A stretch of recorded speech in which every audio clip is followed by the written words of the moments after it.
The Kelly MITCHLEY Racing Yard will be looking forward to a very busy Friday on the grass again, and 3 runners will start them off in race 1. We're going to kick off with Golden Rule. He was in the deep end on debut last time out, and he raced in the listed Summer Juvenile Stakes carrying even weights with winners, where he ran an absolute cracker. Yes, Nadine, we thought quite a lot of him as he's been showing really good work at home, and last time out I think the distance just caught him out, as a 12 would have suited him better, but in future he's looking for a little bit further, but I think he's a big contender on Friday.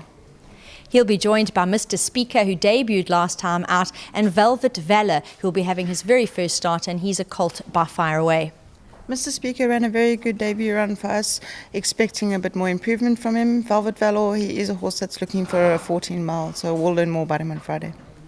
Another 3 runners as we move to race 2, and here we're going to start with Raptor Island, who is better than his last.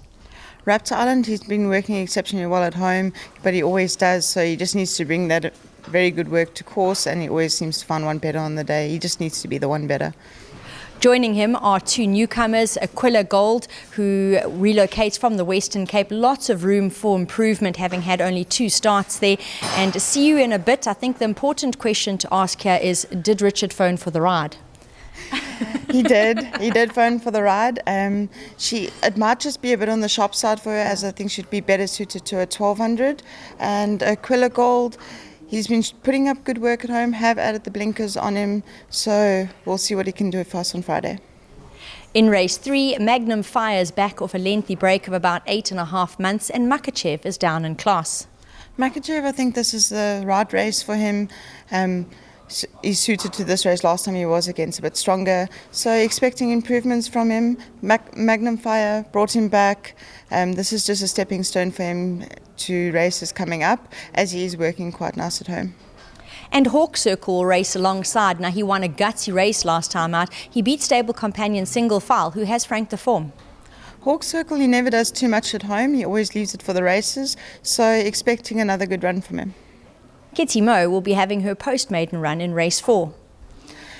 Kitty Mo, not expecting too much from her, as it is her post-maiden run. Just want to see her running on at them and finishing the race off. She'll be joined by another 2 newcomers to the yard, a Lady Zonite, who relocates from the Highveld, and De Janeiro, who ran a good second in her last start in the Western Cape against Similar.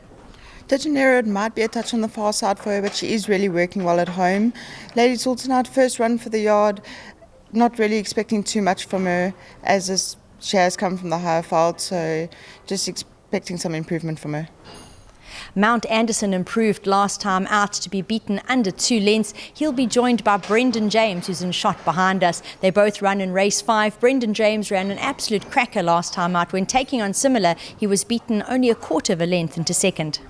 You can never disgrace him. He never disgraces himself. He always does well. He's there and thereabouts. He always tries, gives his heart on a race day. So I'm expecting similar efforts from him. Mount Anderson, last time he got up, he got boxed out on the rail, ran 1.9 lengths off, ran a very good race.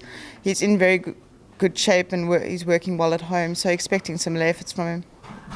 In race 6, which is the Oaks Plate, we'll see Public Benefit and Women's World. Public Benefit, she's been running some smart races in decent company of recent. And Women's World, she's new to the yard and relocates with fair Western Cape form. Public Benefit, she is one of my favourite fillies in the yard, as she has a nice story behind her. Expecting similar efforts from her. She can go close to winning. She has Joy and Peace to beat. And Women's World, she's new to the yard, she's working well, she's run really good races in the Cape, so expecting her just to bring her work to the course here.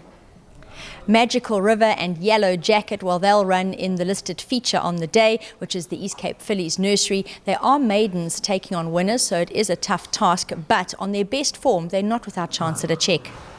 Yellow Jacket ran a good first start. She had all the speed on the side, just ducked a bit in, and that cost her. So expecting a nice run from her. I'm throwing her in the deep end. Magical River, I do think she can be a bit of a surprise on the day, as she's working extremely well at home, and she's been running very well as well. And in race 8, Fiery Duke, he'll close for the yard, and he's definitely got the type of form to be in the mix. Fiery Duke, he never runs a bad race. He always tries his best, expecting similar efforts to be right up there with him. He is a very consistent and honest chap.